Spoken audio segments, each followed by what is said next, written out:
dar inicio a este tiempo de estudio. Estamos analizando Éxodo. Y estamos en el capítulo 2. Y vamos a hablar para que podamos en esta mañana poder descubrir qué quieren decir los autores con estas narrativas, ¿no? Así que oramos y comenzamos. Señor, te agradecemos porque podemos estar juntos nuevamente. Gracias porque nos das la posibilidad de estudiar tu palabra y de profundizarla, de poder buscar recursos como para poder entender y comprender cuál es el mensaje que has dejado a través de estas palabras, de esta letra, de estos escritores que han querido comunicarnos un mensaje. Señor, ayúdanos a ver la verdad teológica detrás de estas historias a veces tan extrañas para nosotros, y queremos realmente ser guiados por tu Espíritu Santo. Te bendecimos en esta mañana, en el nombre de Jesús.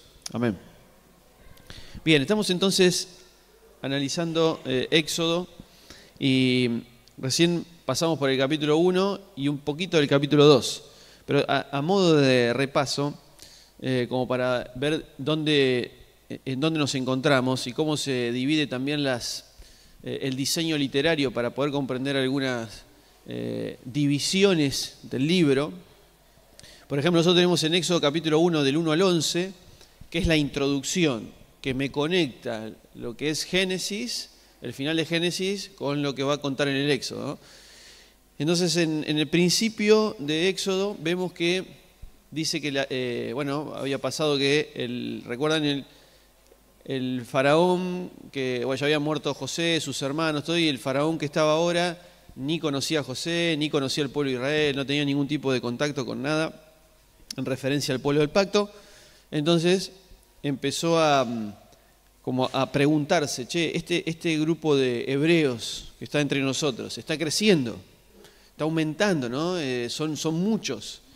Y empezó a tener miedo de decir, si ellos se fructifican y multiplican, porque esa es la frase que usa en el capítulo 1, verso 7, ¿no? Pero los hijos de Israel fueron fecundos y se multiplicaron y fueron aumentados y fortalecidos en extremo, ¿no? Y se llenó de ellos la tierra. Habíamos visto que esto es una remember del Génesis, ¿no? Capítulo 2 y 3, donde dice que la idea era que se reproduzcan, que se multipliquen, ¿no?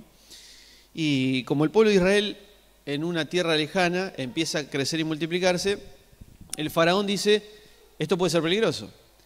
Si hay un grupo de personas que está con nosotros, que no son de nosotros, no son egipcios, y está creciendo, a mí me da miedo de que ellos crezcan y después, no sé, hagan guerra contra nosotros, se unifiquen con otros pueblos enemigos y, bueno, nos venzan. Entonces generó un plan para poder tirar abajo ese propósito de fructificación y multiplicación. Entonces, ¿recuerdan lo que hizo el faraón? Así me ayudan un poquito, vamos juntos. ¿Qué hace el faraón para frenar esto? Bien. Manda a matar a todos los primogénitos o los hijos recién nacidos, especialmente si son varones. Entonces eso me va a contar especialmente los primeros versículos. Ahora, nosotros, ¿qué tenemos en la segunda etapa? O sea, en la introducción me coloca los personajes, el escenario, ¿no? Quién contra quién está deseoso que pase algo, quién no, y demás, ¿no? Ahora, pero después me va a contar en la segunda parte del capítulo 1 qué es lo que ocurre. ¿Recuerdan? Bien, mientras más los oprimían, más se reproducían. Ahora, ese dicto, ahí te dejo, Carlos, ese dicto de hay que matar a todos, ¿lo empezaron a cumplir o no?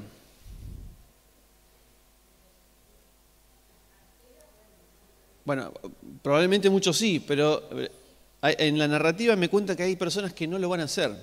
Por ejemplo, las parteras. ¿Quién más? La hija del faraón.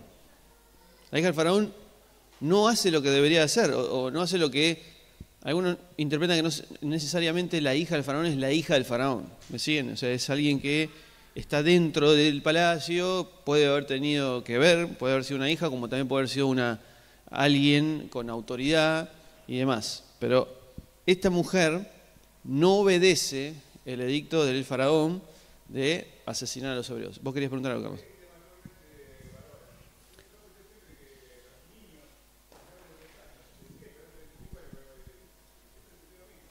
¿Qué es lo que escuchaste? ¿Qué?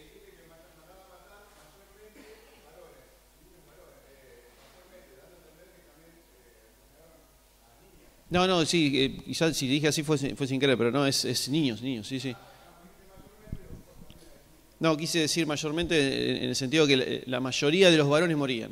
Algunos no, como por ejemplo Moisés, ¿no? Bien, sí.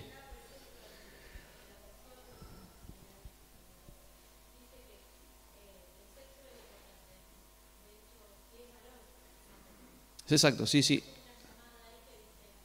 Exactamente, o sea, Marcela dice que era importante que sea varón, ¿no?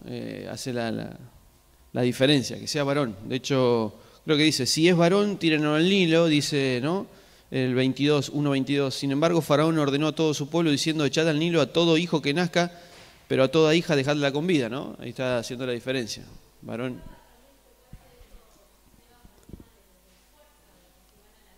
Exactamente por eso. Exactamente, o sea, Marce dice que también, interesante el detalle, que ¿por qué el varón y no la mujer? Porque el varón es el que, a ver, el problema era, si ellos crecen, pueden hacer guerra contra nosotros y nos pueden ganar. Entonces la idea es matar a los que supuestamente tienen fuerza, ¿no? Son los varones y son los que por ahí pueden salir a pelear. Entonces es lógico que manden a matar a los varones.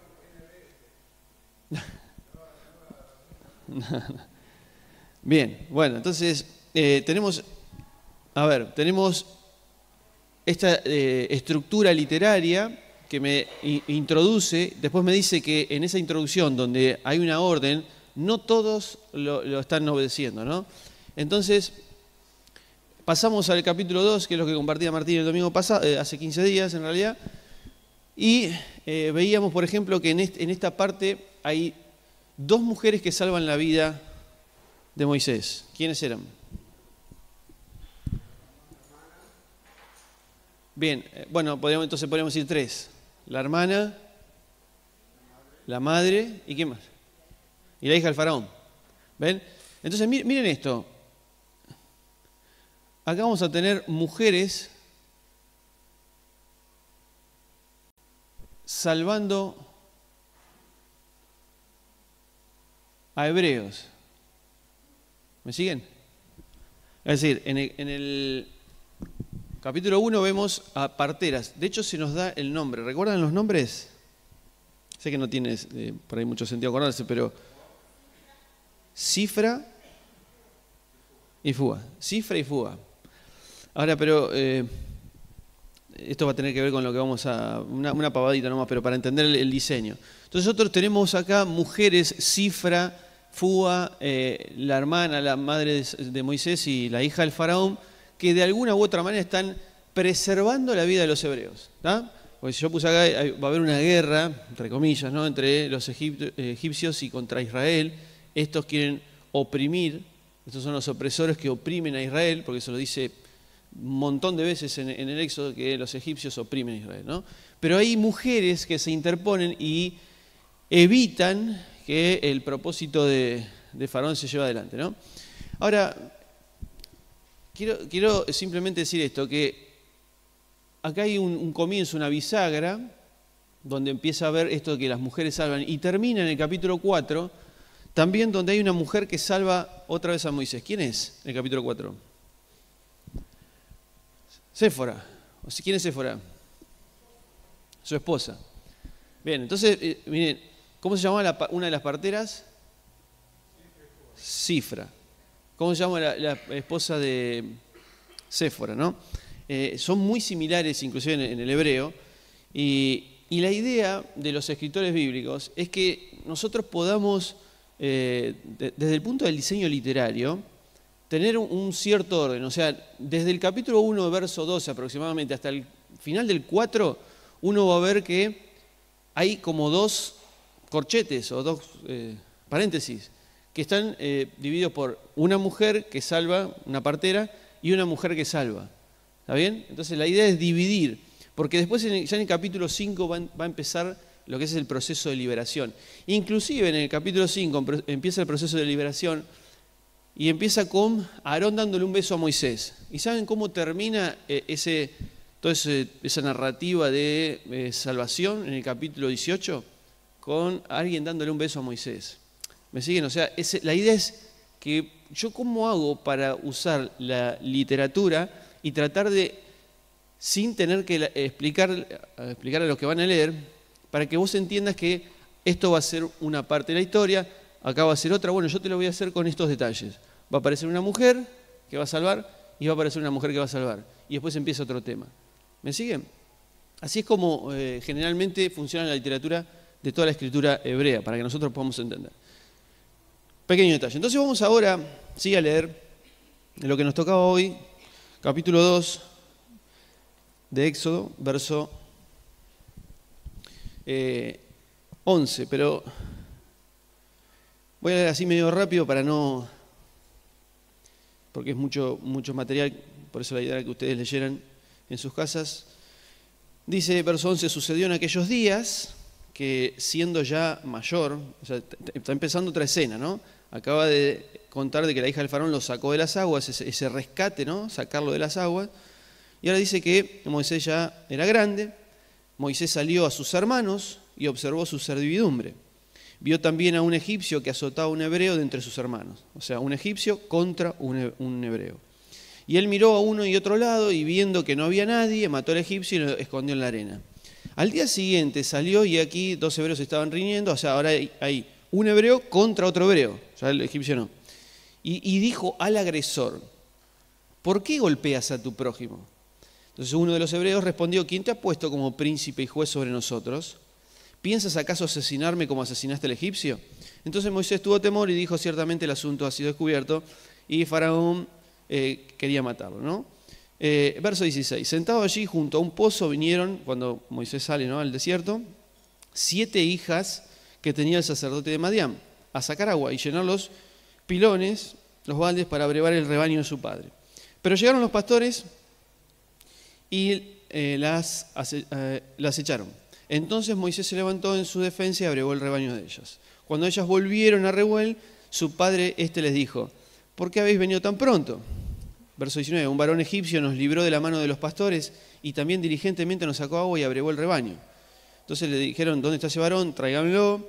Verso 22 dice que se va a casar con Séfora, ella le dio a luz un hijo y él llamó su nombre Gersón, pues dijo, he venido a ser forastero en tierra extraña. Después de muchos días sucedió que el rey de Egipto murió, entonces los hijos de Israel gemían a causa de la esclavitud y clamaron por causa de la esclavitud. Su clamor subió delante del Señor, el Señor oyó y dijo, voy a actuar. ¿Está bien? Hasta ahí la lectura.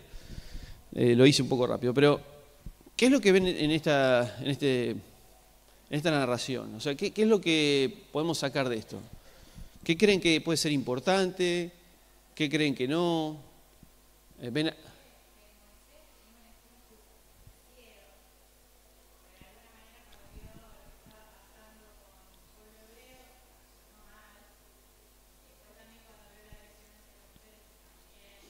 Muy bien. Bien, Cris está subrayando esta idea de que Moisés tenía como un espíritu justiciero, ¿no?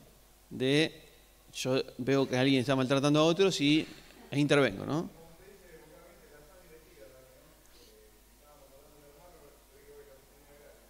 Bien, y Carlos dice que obviamente la sangre tira y cuando veía que trataba mal a uno de sus hermanos, intervenía.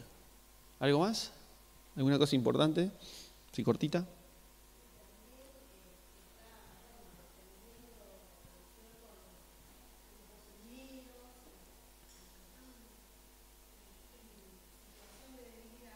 Uh-huh.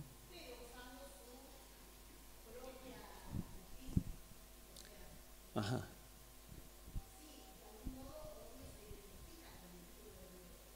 ¿Con qué pueblo se identifica? Bien. Entonces, Marta.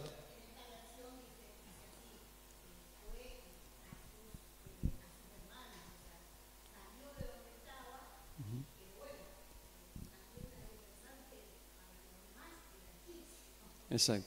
Ahí está. Bueno, es un buen punto. O sea, Marta lo que está diciendo que él de alguna manera se está identificando con el pueblo hebreo porque él dice vio a sus hermanos, obviamente los defiende y demás, y puntualmente está defendiendo siempre al más débil, ¿no?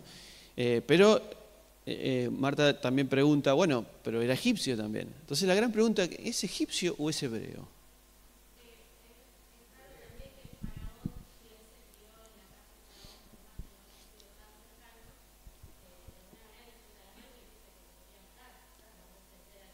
El faraón lo quería matar. O sea, a ver, a veces parece, la mayoría de veces parece que es hebreo, como dice Marce, pero es raro que el faraón también lo quiere matar, ¿no? Es como una situación extraña. Sí, Facu.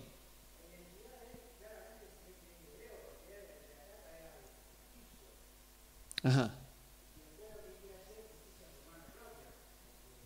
Pero también quiere atacar a los dos hebreos que están peleando. Bueno, nosotros decimos, quizá ahí estaba separando, ¿no? Y no estaba queriendo matar, pero bueno, está defendiendo a alguno de los dos. O sea, está bien, con el egipcio se le fue la mano, pero entiende, o sea, primero ve un egipcio maltratando a un hebreo. Entonces él defiende al hebreo, uno dice, bueno, se identificó con el egipcio. Sí, pero después hay dos hebreos peleando. En realidad, entonces, ¿con qué se identifica él? Con la justicia, defendiendo a quién. Al más débil, ¿no? Al indefenso. Entonces, esa es la idea. No, el hebreo no lo mató, no, claramente.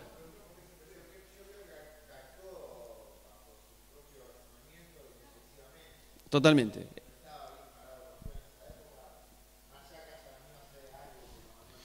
Bueno, ahora vamos a ver si es así, ¿no? De que por ahí podemos ver que lo que hizo Moisés matando al egipcio es algo realmente malo. Pero ahora vamos a ver. También dice, miren lo que dice el verso 19. Cuando las mujeres vuelven a su padre, ¿no? Ellas le dicen al padre, un varón egipcio. ¿Ven? Pero ese hebreo es egipcio. O sea, ¿por qué el escritor no es más claro? ¿Cómo? Está bien, por la vestimenta, por lo que fuere, las hijas de Jetro, o sea, de hecho una de ellas se va a casar con él, que es Séfora, dice un hombre egipcio. Pero si el escritor que está contando la historia sabe qué identidad tiene. ¿Me siguen? O sea, el que escribió Éxodo sabe qué identidad tiene Moisés. ¿Por qué pone que las mujeres dijeron que era egipcio? Moisés mismo lo escribió. Bien. Entonces, ¿por qué Moisés mismo, si Moisés sabe qué identidad tenía? Especialmente me da si pasó el tiempo, ¿no?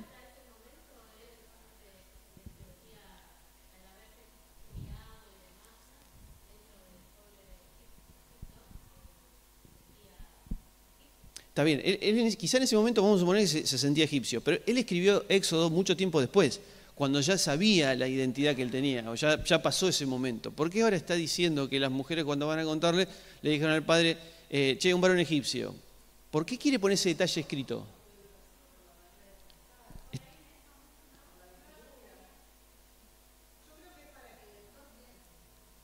Es para que... ahí va, ven.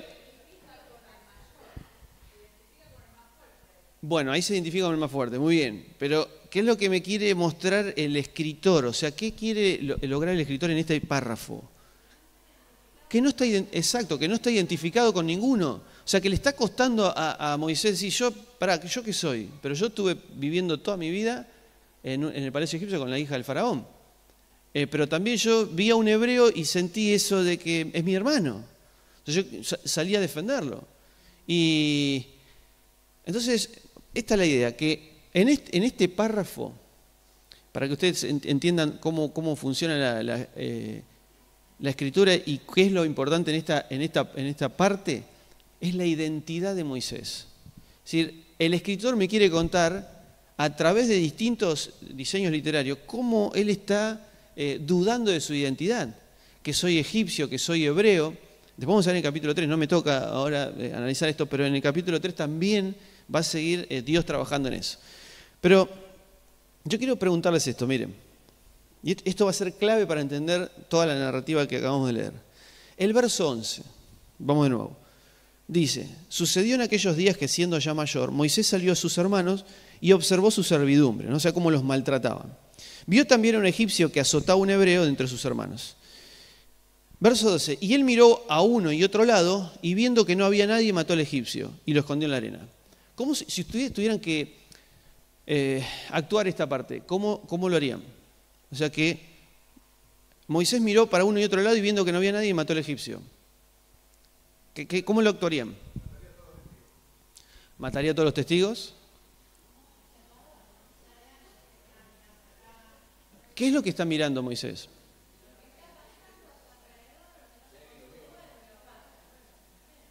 Bien, a ver, si está mirando lo que está ocurriendo o qué está mirando. Alguien había dicho algo también. Que no lo vea nadie. También nosotros leímos esto e imaginamos esto, ¿no? Decir, che, no hay nadie mirando por acá, no hay nadie mirando, entonces yo voy a acuchillar, no sé si fue así, al egipcio, ¿está bien? Y lo voy a esconder en la arena para que nadie se entere. Esa es la idea, ¿no? Bien, vamos a buscar Isaías 59. Si alguno tiene el programita, mi Biblia, y puede buscar la palabra en el verso 12, las palabras en hebreo que aparecen, para compararlas con Isaías 59. Miren lo que dice Isaías 59, 16. Dice así. A ver, vamos a leer el 15, perdón, el 15. Más aún, la lealtad no se puede hallar, pues el que trata de apartarse del mal, a sí mismo se hace presa. Dios contempló con indignación que ya no existía la justicia. Vio que no había nadie. Se asombró de que no hubo quien se interpusiera, por lo que su propio brazo le dio la victoria y su misma justicia lo sostuvo. O sea, cuando dice ahí en el verso 16, vio que no había nadie, son exactamente las mismas palabras que dice el verso 12, y viendo que no había nadie. Entonces, vuelvo a preguntarles, ¿qué quiere decir esta frase? Vio que no había nadie. Que no había justicia. Es esa la idea. ¿Entienden? Es decir, nosotros imaginamos que la escena es, vio que no hay nadie, como no hay nadie, no me está mirando nadie, yo voy a acuchillar al egipcio. Pero la idea del escritor no es esa. La idea del escritor es decirme, Moisés está viendo el maltrato entre los egipcios y los israelitas y no hay nadie que haga justicia. No hay nadie que diga, che, pero pará, alguien está maltratando a otro. Y como no hay nadie, como él no ve nadie, él actúa implantando justicia. ¿Me siguen? Entonces ahí es donde nosotros tenemos que, porque esto cambia totalmente. ¿Saben por qué? Porque esto me está demostrando cuál es la inclinación que tiene Moisés. ¿Cuál es la inclinación que tiene Moisés? Hacer justicia, porque ¿a dónde aplica justicia? Entre un egipcio y un hebreo. ¿Dónde más? Entre un hebreo y un hebreo, ¿y dónde más? Entre las mujeres, las hijas de Jetro, que están en el pozo, y los pastores, ¿no? Pero el 17, pero llegaron los pastores y las echaron. Entonces Moisés, con ese espíritu de justiciero, ¿no? Se levantó en su defensa y abrevó el rebaño de ellos. ¿Ves? Defensa.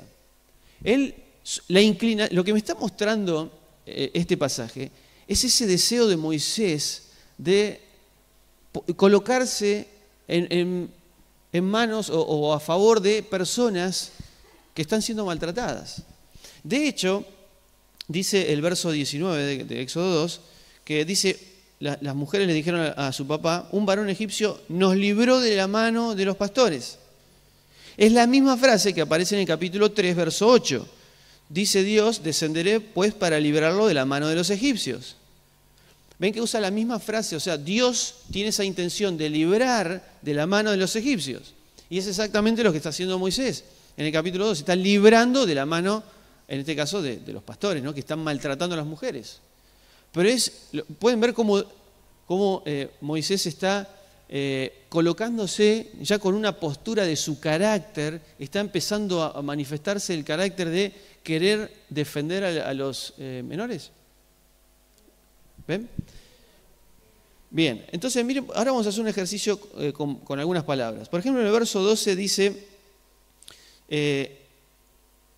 dice, vio también a un egipcio que golpeaba a un hebreo de entre sus hermanos. Y él miró a uno y otro lado y viendo que no había nadie, mató al egipcio. ¿Alguno tiene la posibilidad de ver cuál es la palabra golpeaba? ¿Alguien tiene ahí la aplicación como para ver qué palabra es golpeaba?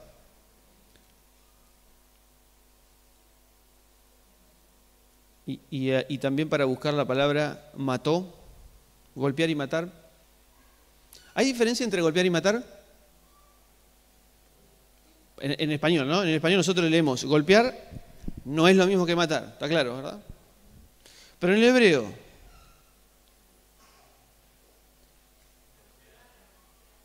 ¿cómo? Eso es, ¿qué palabra es? Golpeaba. Y la del verso 12 que dice mató,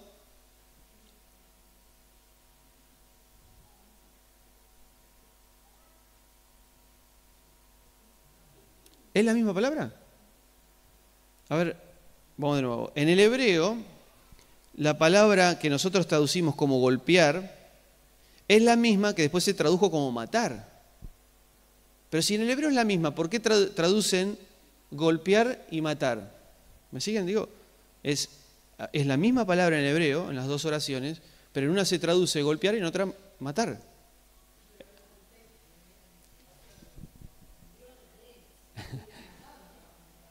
Si al egipcio, claro, Marta dice, es lógico, si al egipcio lo enterró en la arena es porque el golpe fue un golpe de muerte, ¿no?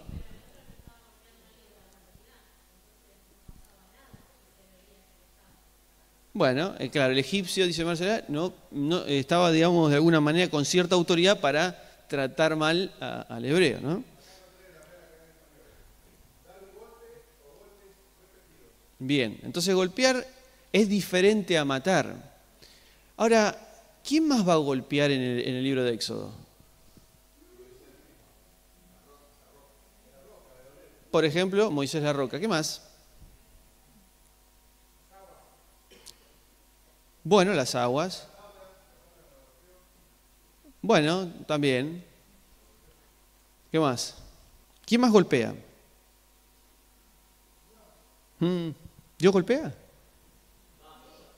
¿Cómo? Bien, ¿dónde lo ven a eso? A ver. Bien, vamos a buscar algunos pasajes. A ver si lo tengo por acá anotado.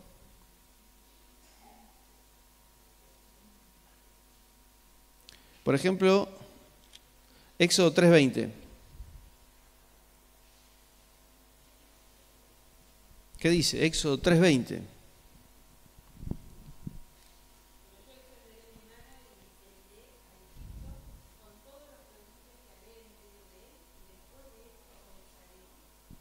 Bien, Dios está diciendo entonces, yo voy a herir, que es la misma palabra en realidad, en el hebreo, ¿no? Yo voy a golpear.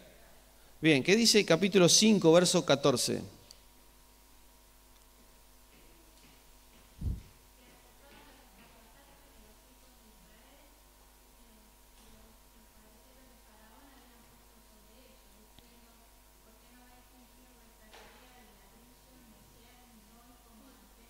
Bien, ahora otra vez es alguien golpeando a otros.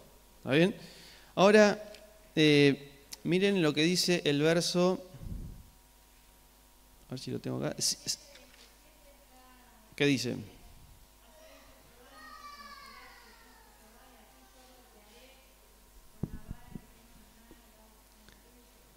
Bien, ahí está. Muy bien lo que dice Cris. El 7:17 dice, ahora dice Dios, en esto conocerán que yo soy Dios, y aquí golpearé con la vara que tengo en la mano sobre las aguas. Y también dice en el verso, capítulo 7, el verso, perdón, en el 8, en el capítulo 8, dice que Dios golpea el polvo de la tierra.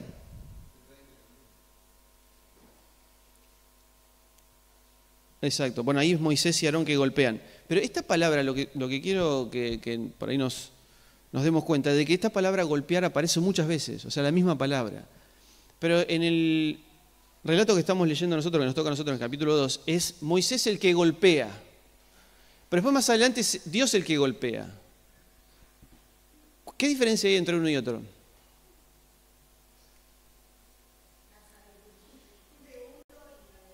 Bueno, la sabiduría. ¿Para qué golpea a Moisés? De bronca, bueno, sí, puede ser de bronca, pero podríamos decir también es una especie de justicia, ¿no? Pero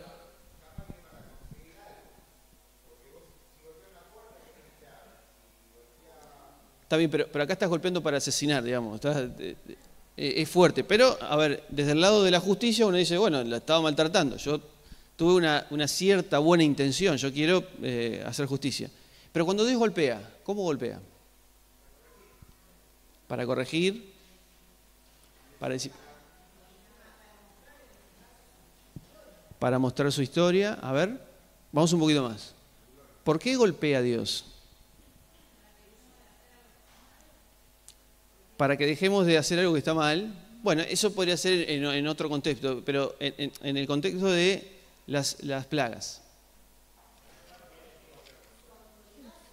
Para mostrar que Él es Dios.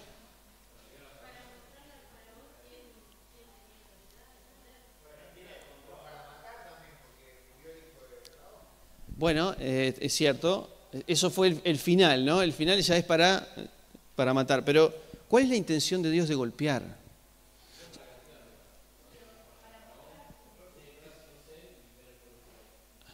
Bueno, Nico dice que no es para castigar, sino que es para que el faraón dé el brazo a torcer y deje ir al pueblo. Nada más que por eso. Es para que faraón... ¿Quién? Ahí está, miren. Irma dice esto, que Dios golpea para que lo conozcan. ¿Ven que esa es otra motivación?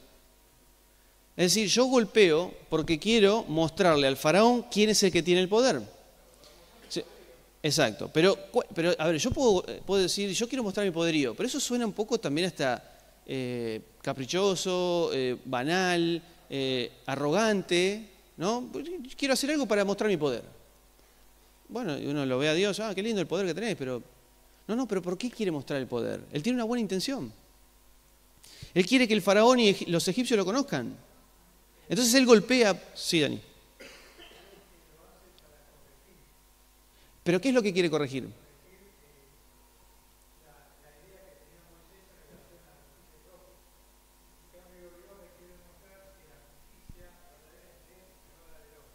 Eso es interesante. Lo que dice Dani es interesante. O sea, una de las cosas que quiere hacer Dios a través de este golpe también es mostrar la diferencia en cuanto a la justicia, el golpe que quiso aplicar Moisés.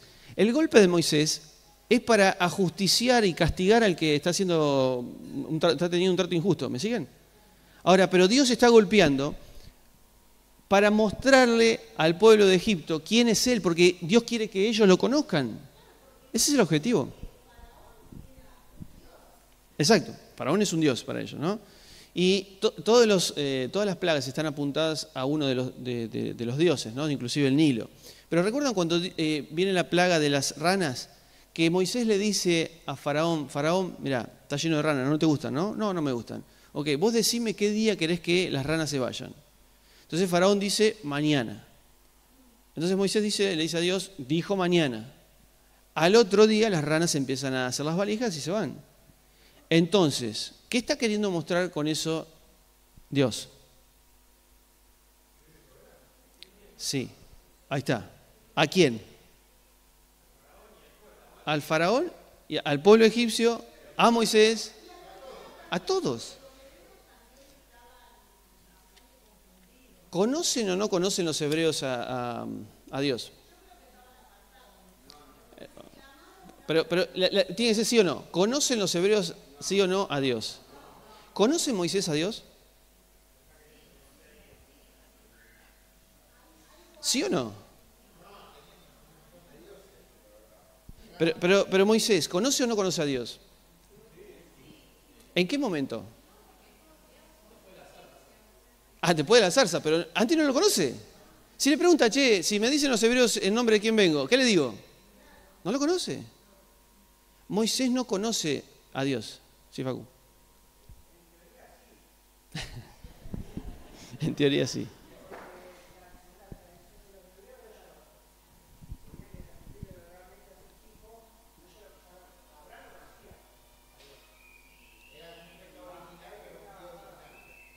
Pero, a ver, vos, Facu, decís, ellos lo conocían, pero ¿desde qué punto de vista lo conocían? Bueno, ahí va.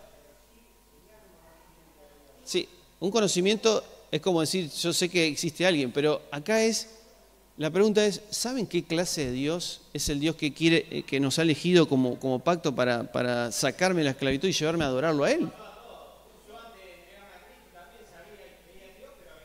Exacto. Ahí va. Entonces, uno puede conocer a Dios. Saber y conocer son dos cosas distintas, ¿no? Pero yo... No, antes. ¿Qué está haciendo Dios a través de la plaga? Está manifestando quién es Él. Pero no solo a los egipcios, sino también, insisto, el faraón, a Moisés y al pueblo. Se está dando a conocer. Entonces, lo que está pasando en el capítulo 2 es una descripción de esta lucha de identidad de Moisés. Moisés no sabe si es egipcio, no sabe si es hebreo. Él tiene una cierta inclinación por aplicar justicia. Él continuamente está viendo que no sabe si es de acá o de allá. Se le aparece, miren, en el capítulo 3, verso 1. Apacentaba Moisés el rebaño de su suegro y condujo el rebaño al extremo del desierto y llegó a Horeb, monte de Dios. Entonces el ángel se le apareció en una llama de fuego en medio de la zarza y él miró y vio que la zarza ardía, pero la zarza no se consumía y dijo Moisés, me desviaré para observar esta gran aparición de por qué no se consume la zarza, ¿no? Entonces dice el verso 6 y añadió, yo soy el Dios de tu padre. ¿Qué padre?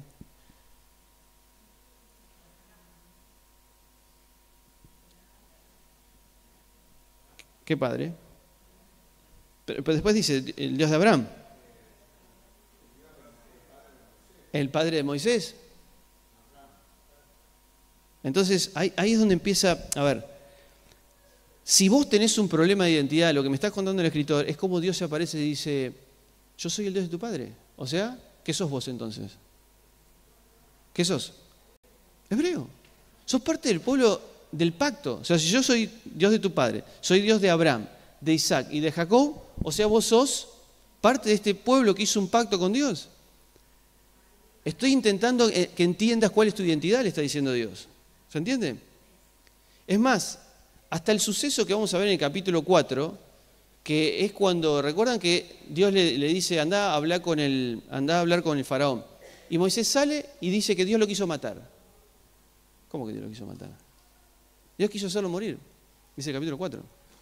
Y Séfora se da cuenta y corta el prepucio de su hijo y se los tira. Y la Biblia dice se lo tira a los pies, pero es un eufemismo para decir se lo tira a los genitales de Moisés. ¿Qué es todo esto? Y dice, vos sos un esposo de sangre para mí.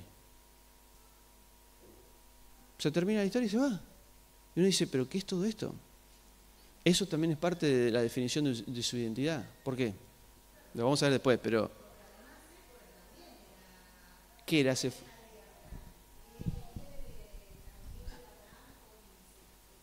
Bueno, bien. Sí.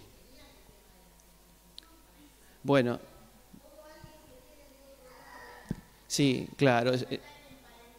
Marta está diciendo que Séfora es parte también del pueblo, ¿no? Y está bien que medio lejano, pero es parte del pueblo. Pero la pregunta es ¿por qué la circuncisión, no? Y esto es parte de la identidad también. La circuncisión. Si eso es parte del pueblo del pacto, ¿no? Eso después lo vamos a ver más adelante, pero lo que quiero decir es que este párrafo de la Biblia, de Éxodo 1:12 al 4:18, el narrador me quiere contar cómo Moisés está formando su identidad y su carácter. ¿Está bien? Porque él tiene que ahora después salir a representar a Dios, ponerse delante del faraón, de los egipcios y los hebreos, a decir, muchachos, yo vengo en nombre de Dios y tengo que representar a Dios y tengo que mostrar quién es Dios. Entonces Dios está preparando el corazón de Moisés en esta situación, ¿no? De hecho, ¿saben lo que significa Moisés en hebreo? sacado de las aguas. ¿Y qué significa Moisés en egipcio? Ramsés. ¿Qué es Ra? El dios sol. ¿Y Msés qué sería? ¿O Moisés? El hijo de. O sea que Moisés significa el hijo de. Pero fíjense que es Moisés, hijo de. ¿Pero de quién? Decime de quién. Entonces ahí es donde la narrativa, inclusive con estos títulos, con el significado de los nombres, me está planteando esta situación. No podemos saber su identidad. El hijo de. Cada uno coloque su respuesta. Las mujeres dicen es egipcio. Él dice, no, pero yo soy hebreo. Pero el faraón lo quiere matar. Y él se va lejos. Defiende al hebreo, pero después defiende a otro hebreo en contra de otro hebreo. Y yo, ¿hijo de quién es? Claro. Era una mujer sustituta. Y miren este detalle, con esto terminamos. Pero hay otro patrón que se repite acá en esta historia. Es que, ¿dónde consigue Moisés su esposa? Bien, en el exilio, en Madián, pero ¿dónde? Al lado de un pozo de agua. Bien. ¿Quién más encontró a su esposa al lado de un pozo de agua? ¿Quién más? Bien, Isaac y Jacob. Si ustedes analizan, ahí en la hojita van a tener no sé, 10, 12 situaciones que se repiten. Dice, el novio viaja a un país extranjero, se encuentra con una mujer en el pozo, alguien saca agua, se le da un regalo o servicio, el hombre revela su identidad, la mujer corre a su casa con una noticia, hay un tipo de saludo e intervención de una familia al futuro novio, se arregla el compromiso, el novio vive ahí con la novia un tiempo y después se va. Bueno, ese es... Bien, pero acá puntualmente tiene que ver con solamente el encuentro con el pozo. Si ustedes ponen este patrón en Isaac, en Jacob y en Moisés, se repite lo mismo. Alguien que sale a correr una noticia, alguien que se identifica, ¿no? Alguien dice yo soy tal cosa, ¿está bien? Pero en este caso hay justo un punto de estos que no se dice. ¿Saben cuál es? No se identifica Moisés. Moisés no se identifica. Por eso las mujeres salen corriendo y dicen, vimos a un egipcio. Pero si él sabe que él es hebreo, pero él no se identificó. Y miren, vamos a hacer este ejercicio. Vamos a Juan, capítulo 4. Juan 4.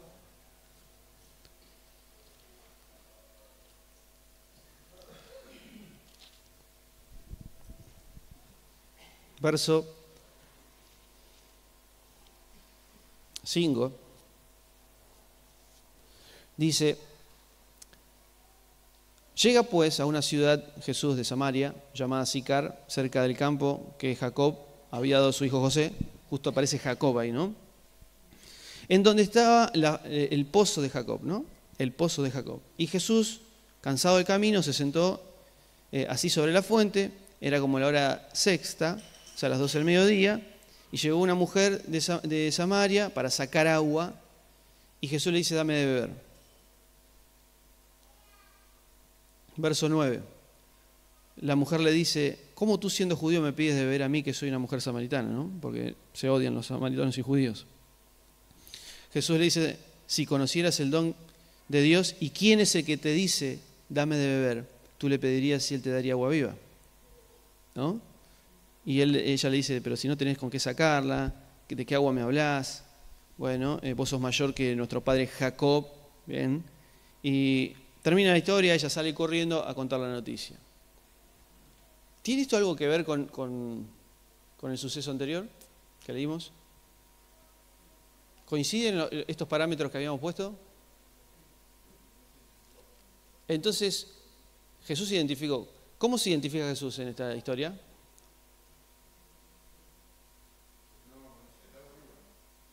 El agua viva, el nuevo Moisés. ¿Cómo? Después como el Mesías. Miren el capítulo 3, verso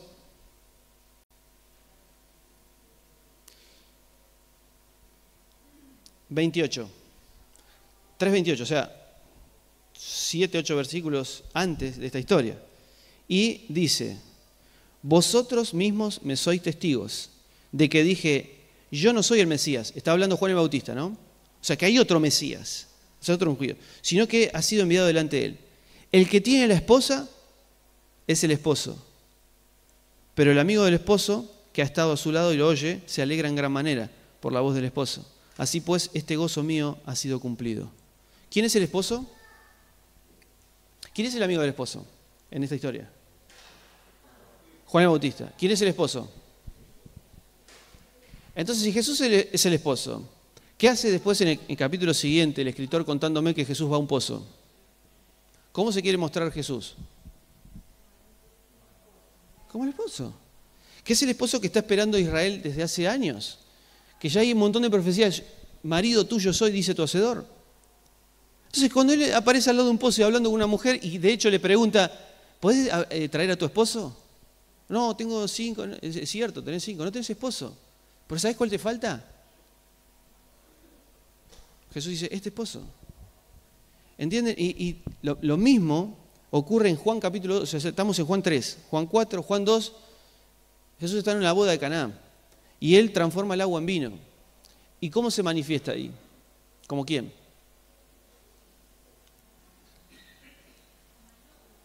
Como el novio. ¿Por qué se manifiesta como el novio en la boda de Caná?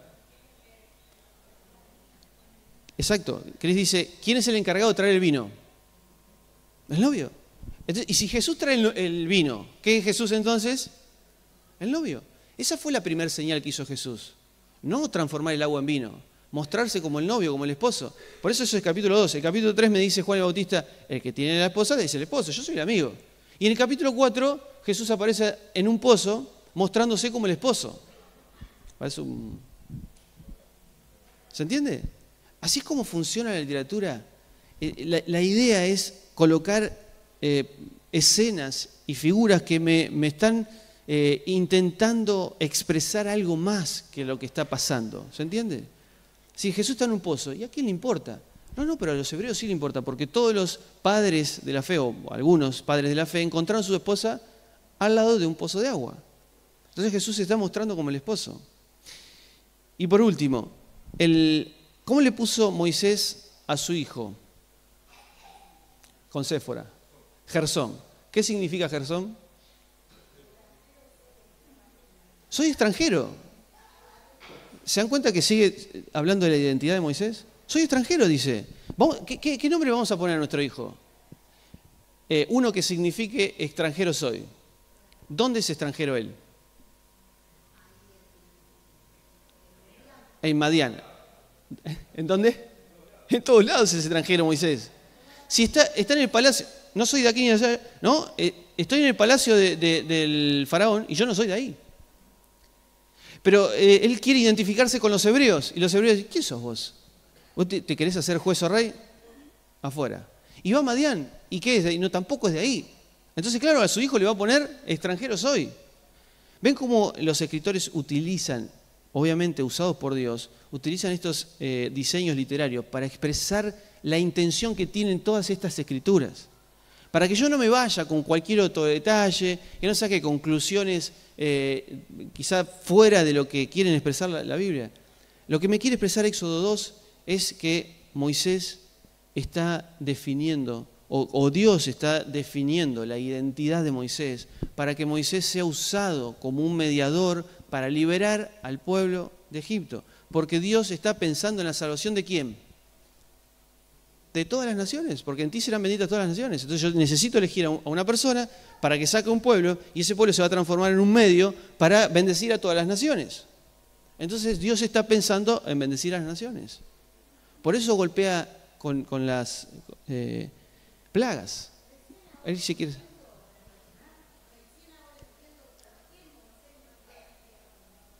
Marta está diciendo que recién ahora entiende por qué Moisés no entra a la tierra prometida. Se fue más adelante, pero ¿por qué no entra?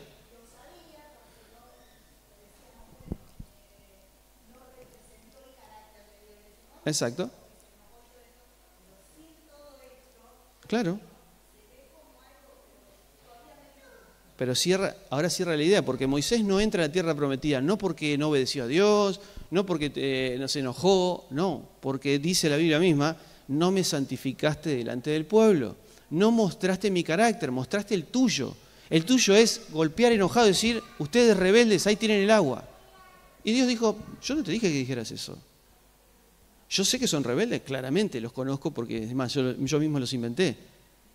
Pero yo así todo les quiero dar agua. Y no voy a mostrar ningún tipo de enojo. ¿Por qué vos, que sos el mediador que me está representando a mí, estás mostrando algo que yo no quise mostrar? Josué, vení vos. ¿Se entiende? Entonces, esa es la identidad que está mostrando desde el capítulo 2 Dios a través de la elección y esto cómo Moisés va siendo guiado. ¿Ok? Oramos. Señor, te agradecemos porque hemos podido profundizar en las Escrituras con un montón de detalles, con cosas que también inclusive no son de nuestra cultura, no son familiares. Pero tratamos de hacer este ejercicio para descubrir cuál es tu intención, qué es lo que quisiste decir y qué es lo que querés lograr a través de lo que dejaste escrito por medio de tu Espíritu, a través de los escritores. Señor, necesitamos tu guía, porque de alguna manera nos identificamos con Moisés. Probablemente nosotros quisiéramos golpear a los demás porque creemos que ellos se merecen ese castigo, pero vos golpeás con el amor de que te conozcan, con ese deseo, con esa motivación de que muchos puedan entender qué clase de Dios tenemos. Señor, ayúdanos a verte y cuando te veamos, Señor, queremos reproducir esa imagen a otros que todavía no te conocen. Señor, necesitamos tu intervención. En el nombre de Jesús. Amén.